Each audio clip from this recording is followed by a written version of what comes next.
Welcome to One Tired Teacher, episode 111, How Not to Allow Space to Define Your Makerspace. Say what? Isn't that a little bit confusing when you have the not in there? I think we have to think about it as the problem often is that we don't have enough space, or we allow the idea of finding space and the overwhelming feeling of how am I going to find space, especially right now when I need so much space to keep people separated. And we think I can't do it, and we stop, and we don't fully implement what we could implement if only we knew what not to do. If you want to get going in this little bit of a riddle, I hope you stick around.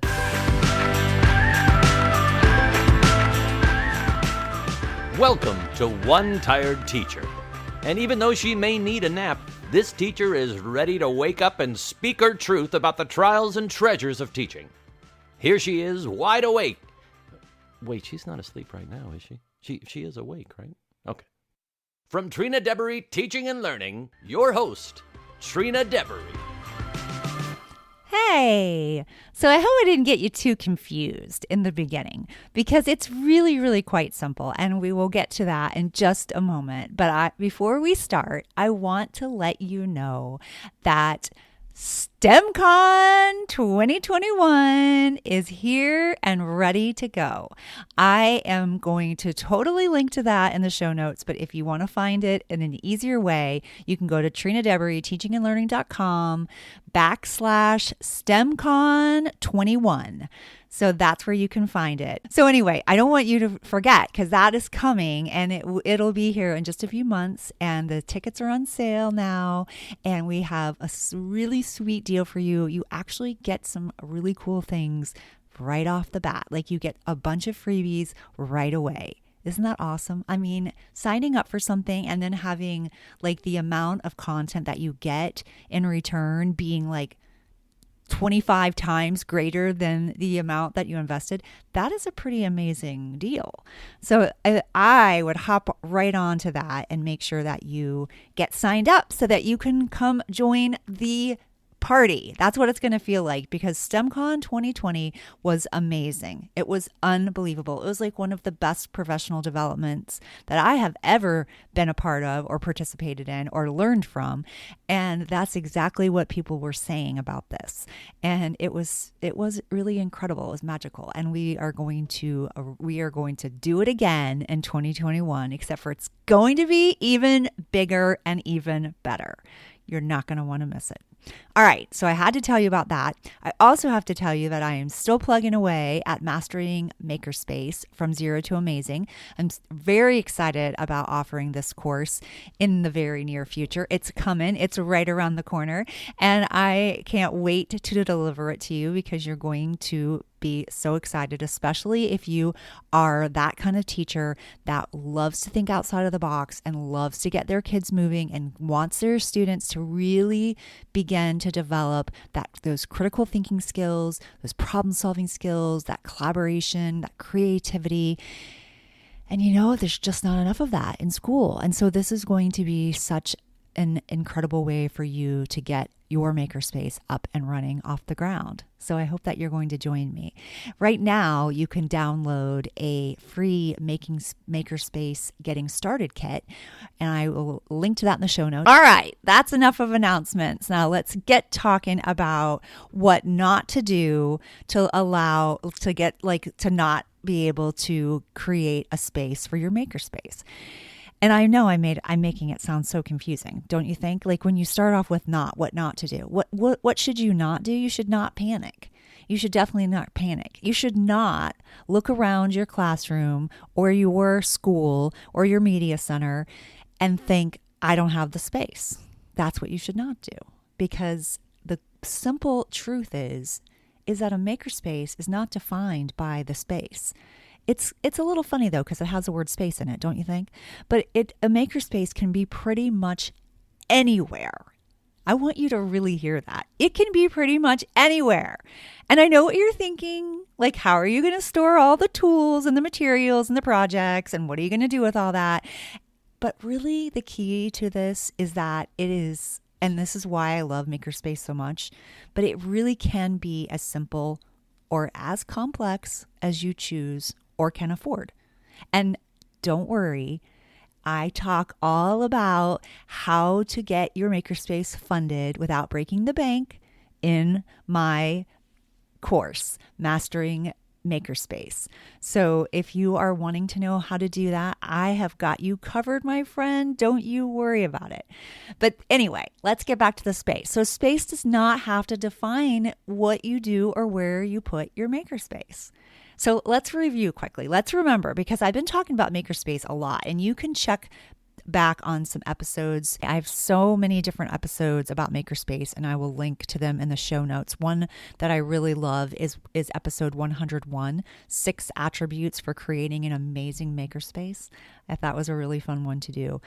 And also episode 100, which is really the meat of Makerspace, like 5 genuine components of developing a maker mindset, because it really has to do with the mindset here. And that's why your space doesn't have to stop you from actually creating or participating in Makerspace or maker mindset activities. And I think that that's really the most powerful thing that I can think of to express to you. So let's definitely keep that in mind, because a makerspace is really more about a mindset, and it's really about a way that we can get kids thinking and learning and discovering. So like an official definition of makerspace, it does talk about it being a physical space for people to work together and review projects and build and create. However, it doesn't have to necessarily be in a physical location. It can also exist virtually with the use of collaborative tools like Google Hangout or Google Docs, or places in where that you can meet together online and create as well. So we've learned some definitely some tools and some tips and strategies along the way during this time in our lives, during this pandemic, where we've been able to create these virtual maker spaces. And I think that's pretty exciting. It's pretty unbelievable. I know that you're not necessarily getting some of that benefit of hands-on and allowing kids to move things and move pieces. You can always do that 3-dimensionally, virtually, but it's a little bit more difficult, especially when you're talking about elementary school. And we still want the power of kids being able to hold and manipulate things. So when we are able to get to that point, I don't want us to lose sight of that. Just because we can do virtual maker spaces doesn't mean that we have to or that we should, if space and physical location are actually available. And again, it doesn't have to be a specific space. That's really the thing that we need to keep in mind, because this is literally the element that keeps people from trying Makerspace. When I first started doing Makerspace, I was doing Makerspace moments in literature, which I've talked about a lot on this podcast. And it's taking a problem in a story and creating a solution. Now, I just passed out the materials for my kids to do that, or I had like an assortment of materials and resources for them to choose from so that they could have, some choice in this situation, because that's really a huge key and a big factor. But I didn't, and it is different than a craft. I didn't have the same end goal in mind. I wanted them to come up with a solution, no matter what that looked like. And it looked different for different kids or different teams of kids. And so I think that is something that we have to keep in mind as well. But it really can be simple when you're talking about space. For example, another thing that I did, besides just like having like containers of here's material, here's like some cardboard, or here's, toothpicks and marshmallows, which can be kept, relatively easily in your supply closet that you normally have. But I thought, how about limited, places with limited spaces? I think this is a good idea also for homeschool parents. And I did this in my own closet, my own like laundry closet, what is it called? Linen closet. And I made like a small area, like a makerspace right there in the closet, because I needed to have supplies easily available and accessible to myself, and I labeled them and everything. So now I have got buckets of, which sounds crazy, buckets of, toothpicks and buckets of popsicle sticks and toilet paper tubes, and they're all right there in my little linen closet, so I can pull things out and create things in order to show teachers what this might look like, what something might look like from one of my makerspace moments in literature. But you can do this too. You can create a makerspace in a closet. Like, think about what you could do with a couple of shelves of a closet. I mean, some of these materials don't have to be big and intensive. And I think that's where sometimes we get stuck as well. Like, we think, well, what are we going to use? Like, what kind of technology can I store in a closet? And maybe the technology is not the part that you store in a closet. You usually have technology in your classroom. So wherever you're currently storing your technology, you can continue to do so. And then you can bring that in when you are doing, a makerspace activity. So that's something to think about. So closets work, boxes or tubs work, like tubs from the Dollar General. And this makes a great makerspace, like a big tub. And the benefit of keeping your makerspace in tubs is that you can close the lid and put it away. I mean, that's a huge benefit. And it's portable. You can take this outside. And sometimes some of the activities that you want to do in a makerspace, which often have a lot to do with STEM or STEAM, concepts, get a little bit messy. So taking your makerspace outside might be the very best solution to your problem. There's just such a wealth of ideas for, utilizing small spaces. And what about a cart? I love makerspace carts. That can be portable. That can be rolled around. That can be a job. That could be, a position. I'm going to be the makerspace teacher on a cart, and I'm going to roll around and go to different classrooms with all my materials and supplies that I can bring along to students. And I think that is definitely, a solution to a smaller space. So it's really, really important to not panic about that, because the space does not define what you are doing with your makerspace. And that's where I think we have to really remember. Also, makerspaces can be even in a centralized place. I've always thought this would be a good idea, like maybe even in a media center or in a makerspace room, or a space that classrooms visit and rotate through. And some schools do have these dedicated makerspace sites or rooms or spaces set up so that classes can come through. I actually speak to, and it's coming in a couple of weeks, I got a chance to speak to a makerspace teacher. I can't remember where she's from, a different state than where I live. And she runs a makerspace in her school, and she talks all about the things that she's done and that she's doing. It's really cool. It's pretty inspirational. And that is coming soon. So be on the lookout for that. But at my school, we have an engineering room, which feels like a giant, makerspace room. Because you're very often focusing on the engineering design model. No matter where or how you're using your makerspace, they're working through a design process, and I think that is really key. And we're a STEAM school, so it is pretty awesome. Like the teacher that runs it does an incredible job. Now, I have a makerspace in the media center as well, and it's not in competition with the engineering room, because there is no competition.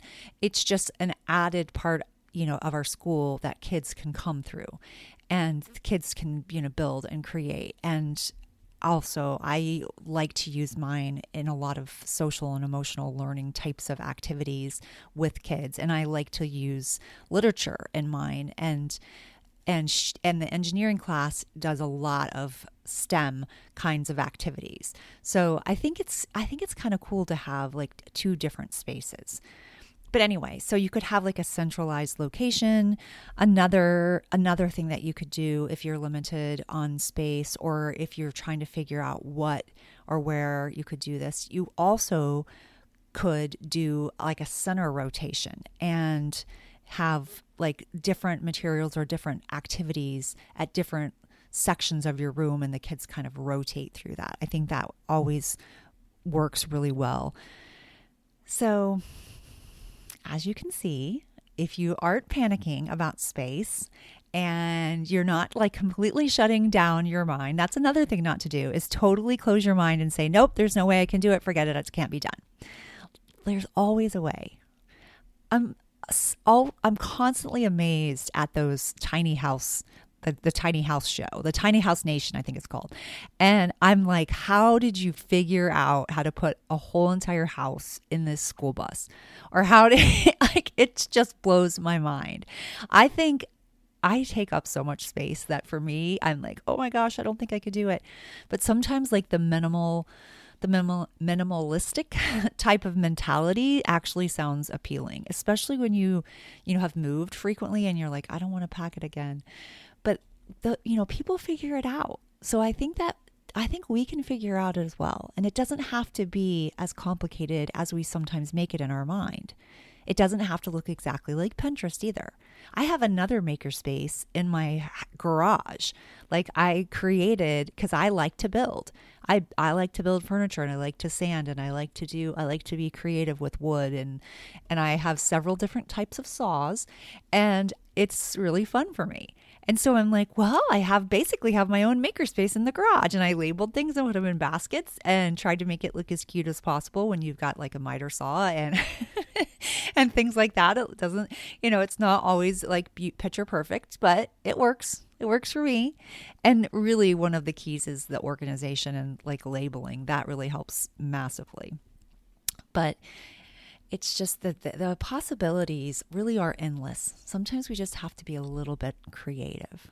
So hopefully you have figured out some things not to do to limit yourself.